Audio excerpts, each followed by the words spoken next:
I had no idea when I took this first art history class what the humanities were. It brought so much beauty into my life. It was a great thing, especially at our age. We were with those young kids, and it kept us young. We went back to college as auditors to learn what was happening in the world. It broadened our lives.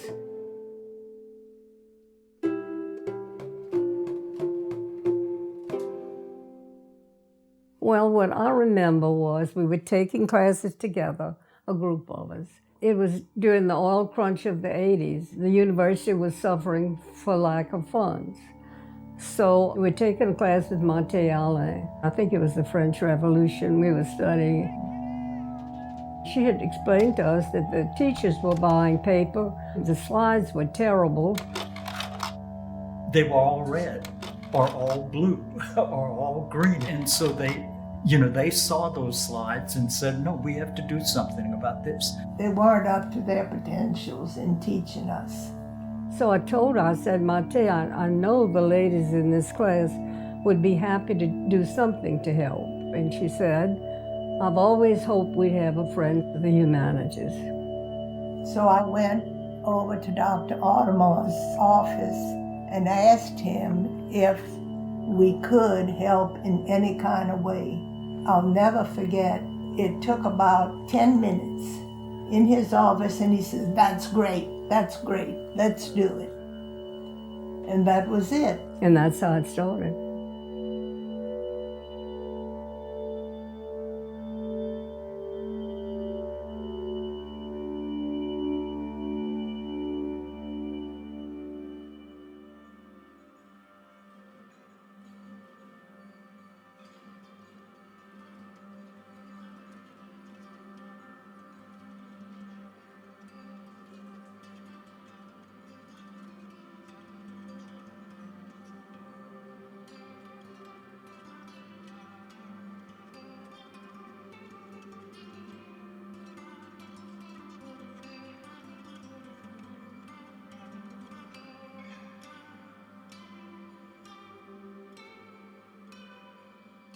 After class, we'd all go to lunch.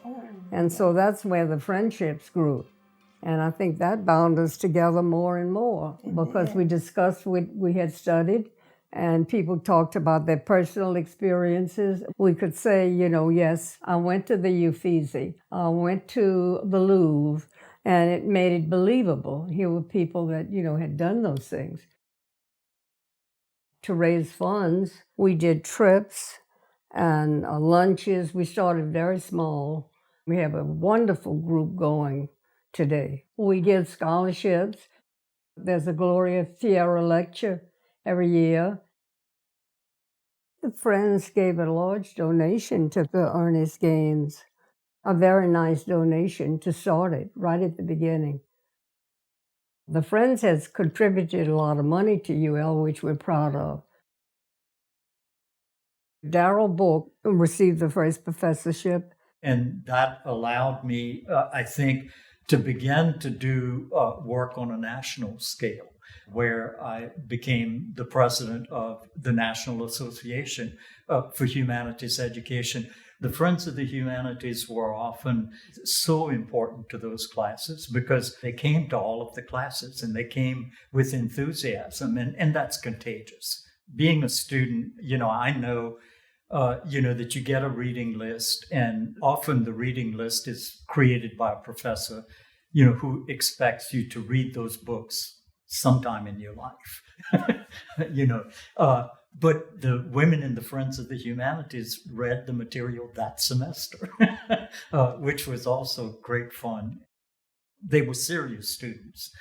They came with questions, and there couldn't have been a better example for the students than to see a group of people really taking literature and culture seriously.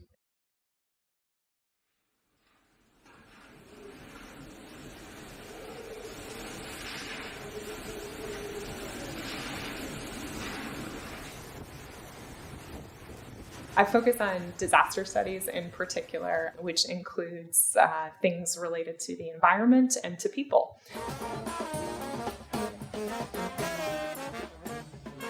So I have two major field trips that they could take as part of the class. The first is a floods and failures field trip to New Orleans, where we go around the city to talk about how flooding has been managed throughout its history. And then that also includes a section about hurricanes, obviously, or major floods, such as the Mississippi River flood of 27,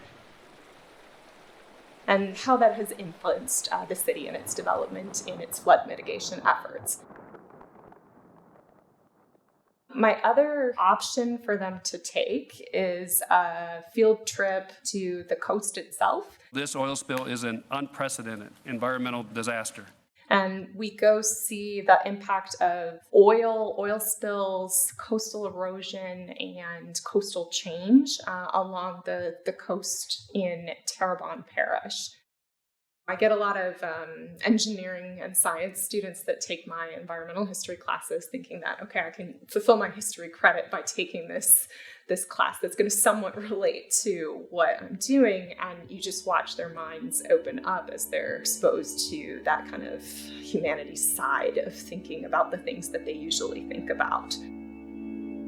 Having a humanities perspective on that, whether you're a science major or coming from an engineering perspective, that really expands your focus and your interests and your understanding of how the changes you make at a structural level really influence the people and their understanding of place and how they relate to that place.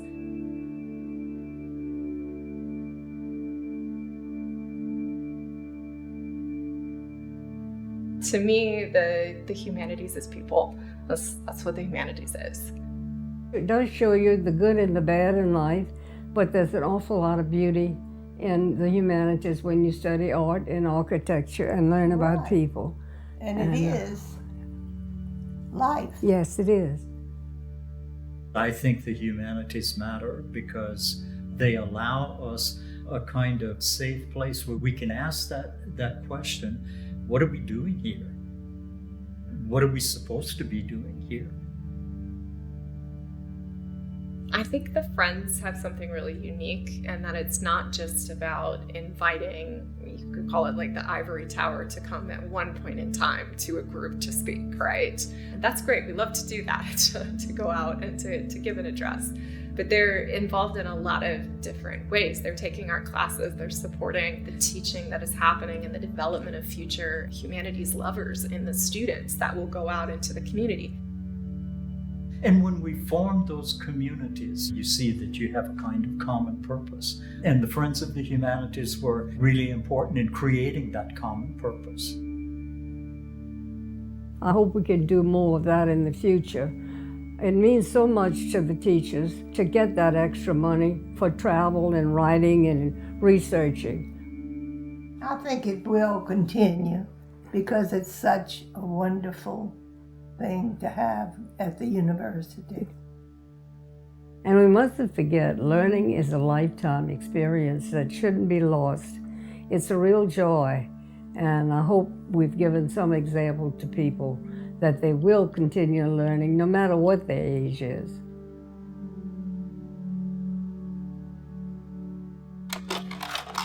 For a while, I was really worried that we wouldn't be able to carry on.